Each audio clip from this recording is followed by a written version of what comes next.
Marwa was in Argentina. He said foreigners were sponsoring to destroy his village, but when a foreigner threatened people for him, he smiled. That's not leadership, that's hypocrisy. And today, being series 1 of my series that I'm starting to produce, so that means today I'm going to discuss about Marwa's minions and cult members.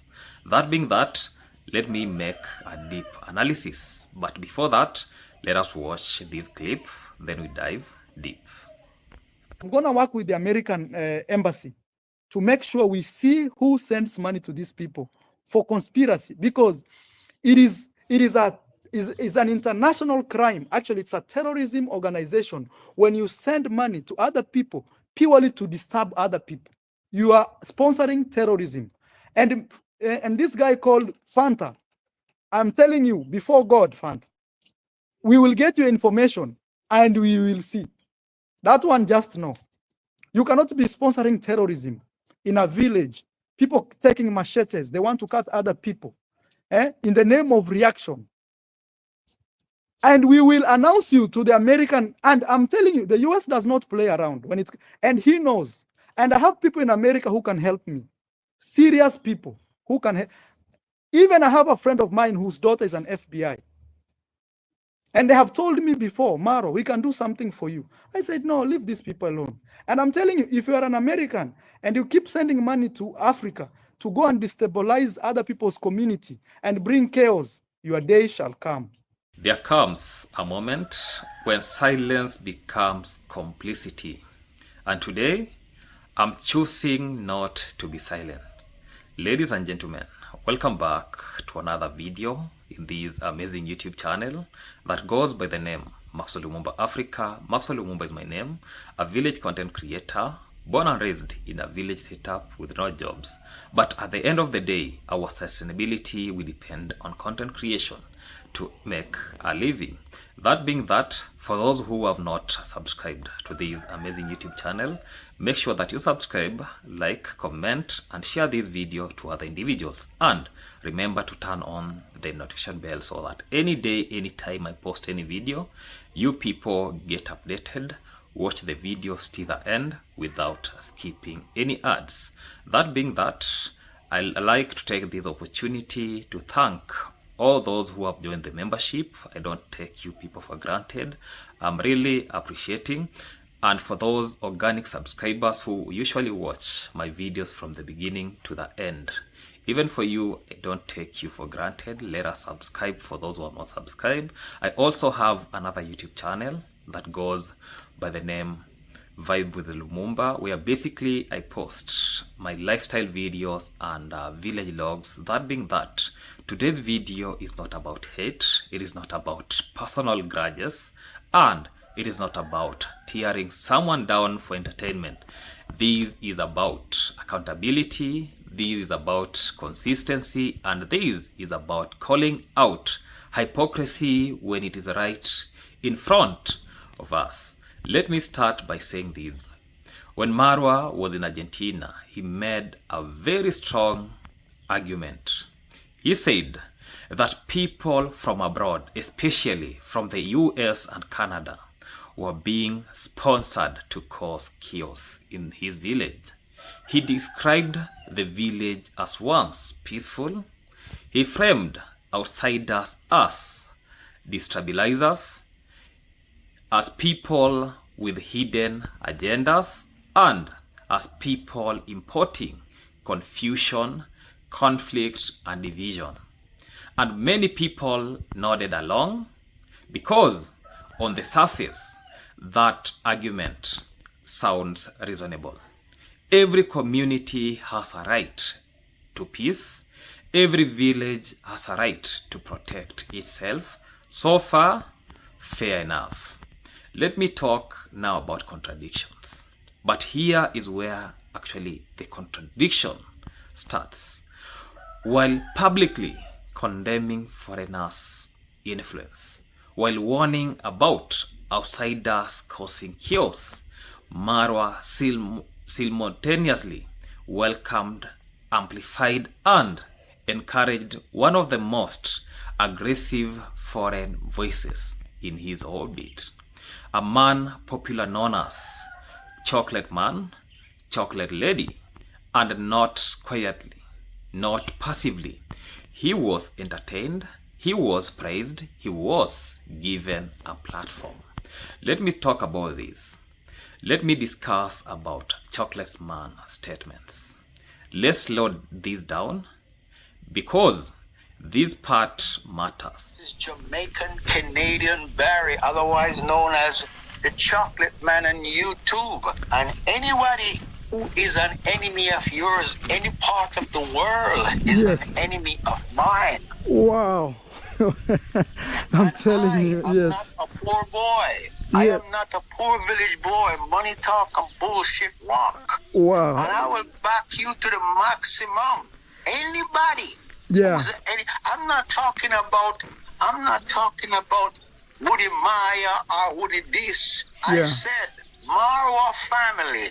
Congrats, Mom. I wish she was a part of my family. Yeah. And I'm trying to tell you this. Yes. Marwa has never, even when I asked him to come to witness Nikabuda tree planting, he has never given me this story. I had to see it online. Marwa doesn't have to lie. Yeah. And I know how this story goes. It's my Yugno must be taking it to Nikabuda. Whoa, yes. But whichever way, if Nikabuda knew about it, then may his soul be damned in hell. I'm telling you. You know, so it's good people to know that you are actually the brainchild behind the construction going on that I have come to check here. Because, when it was stuck, I called Nikabuda and reactivate it. When I see Grandma going in the sun, I say, Nikabuda, guess what? Mara, them I was so busy and they buy expensive kitchen thing, but they forgot the outside kitchen. All house need an outside kitchen. That's why I'm telling David Jr. now you have to build an outside kitchen. Yes. So I send Nikabuda all kind of module about wood burning stove with chimney. Okay. I am the one who co-designed. I'm the author. The author. Yes, the brainchild. The brains behind everything when it comes to... Sorry, somebody was calling me. People are sending me message on the internet saying, you don't... I just saw your live now. Somebody's cursing me out. Why are you campaigning for Nikabuda? I said, what are you talking about? Let me tell you. This is a domino effect. I feel betrayed. Sorry for that. You know, actually, that was even me. I feel very bad because these are my boys. I fight for them.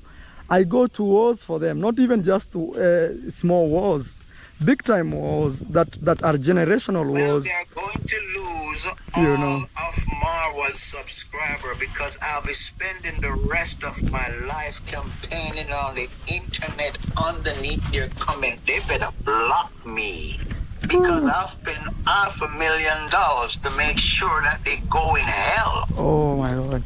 But you see, it's...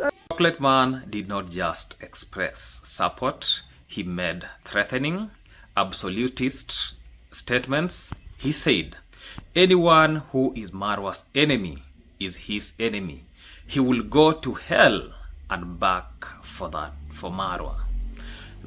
That those enemies will rot in hell. Those are not metaphors.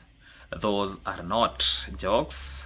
Those are threat narratives. And what happened next? There was no rebuke, no distancing, no let calm the language. Instead, there was enjoyment, there was encouragement, there was validation. Let me talk where I'm saying that this is hypocrisy exposed. Let me ask a very simple question, and I want viewers to sit with this. How do you condemn outsiders for causing chaos while celebrating an outsider who openly uses violent rhetoric on your behalf? You cannot have it both ways. You cannot say foreigners are destabilizing my village and then say these foreigners Threatening people for me is different. That is not principle. That is selective morality. That is hypocrisy. Let me talk about narcissistic pattern analysis. I want to speak carefully here. I'm not diagnosing anyone. I'm analyzing pattern of behavior. A recurring pattern emerges. 1. Victimhood narrative. Everyone is against me. Number 2. External enemy creation. They are sponsored. They are sent. Number 3. Loyalty test. If you support me, you are good. If you don't, you are evil. Number 4, which is the last one. This is a minion validation. Extreme supporters are praised, not restrained. This is a classic cult of personality structure. Not leadership, not community building, but ego protection. Let me tell us about the company you keep. There is a saying that, show me your company and I will tell you who you are. Now let us talk about Chocolate Lady outside of Marwa. Chocolate Man is a YouTuber who has publicly introduced himself in videos. In one such video, he openly talks about helping men get wives from Philippines and use the word groom. Let's be very clear here. In modern, legal, and ethical language, sexual grooming is a crime.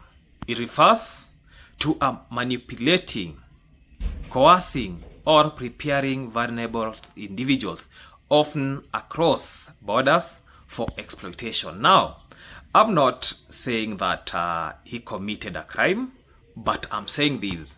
The language is deeply alarming. Man, a black Canadian in the Philippines. You want to know what it's like to have a nice time? Come to the Philippines. Beautiful woman, no drugs, huh? Okay. Have a nice day. Beautiful woman, beautiful place. Yes, it is possible to meet a young, poor, legal age Filipino girl and groom her to become the kind of wife you want her to be. Yes, you must have the intention of treating her good or treating her well.